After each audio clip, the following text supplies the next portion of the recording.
I'm not getting into very mathematical GMAT-like questions right now. To begin with, I'm giving you a very simple, general question. The question is, are you Jack from New York City? Look at statement 1. Do you think it is sufficient? I am John, so I am not Jack, and therefore I am not Jack from New York City. So I get no as an answer from statement 1, that no, I am not Jack from New York City. Remember, no can very well be an answer. Statement 1 is very much sufficient. Look at statement 2. I am from D.C. If I am from D.C., I am not from New York City, and therefore we are getting an answer that I am not Jack from New York City. Once again, I got no. Remember, no is very much an answer. 1 worked, 2 also worked. The correct answer is option D. Look at the second question here. Please solve it yourself. I am Jack. Whether I am Jack from New York City? The answer is maybe. Whenever we have this maybe situation, the statement is not sufficient.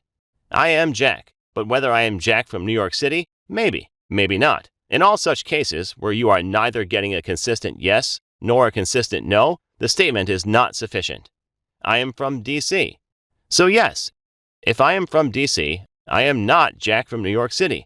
Therefore, statement 2 is leading to no as an answer. Statement 2 is sufficient. 1 did not work. 2 worked. Therefore, B is the correct answer choice. Look at this one. I am Jack. But whether I am Jack from New York City? Again, the maybe scenario, and therefore statement 1 is not sufficient. Statement 2, I am from New York City. But whether I am Jack? Again, a maybe scenario. Therefore, statement 2 is also not sufficient. This is the only case where we do have to combine the two statements. 1 failed. 2 also failed. We combine, and we get I am Jack from New York City. Therefore, on combining, we got a yes. Therefore, combining worked, and C is the correct answer choice. With the approach in place, let us now practice a very basic GMAT-like example. Look at this one. Is x equals 7? Statement 1 is x is not a prime number. Statement 2 is x is an even number. Please solve it yourself. The question is whether x equals 7. What are the possible answers? The possible answers are yes and no. Look at statement 1. X is not a prime number. Is x equals 7? X is not a prime number. 7 is a prime number. So x cannot be 7. We get no as an answer, that no, x is not equal to 7. Remember, the question is not asking what is the value of x. It is simply asking whether x equals 7. If x is not a prime number, we know 7 is a prime number, x cannot be 7. We get no as an answer, and therefore statement 1 is sufficient. Look at statement 2. X is an even number.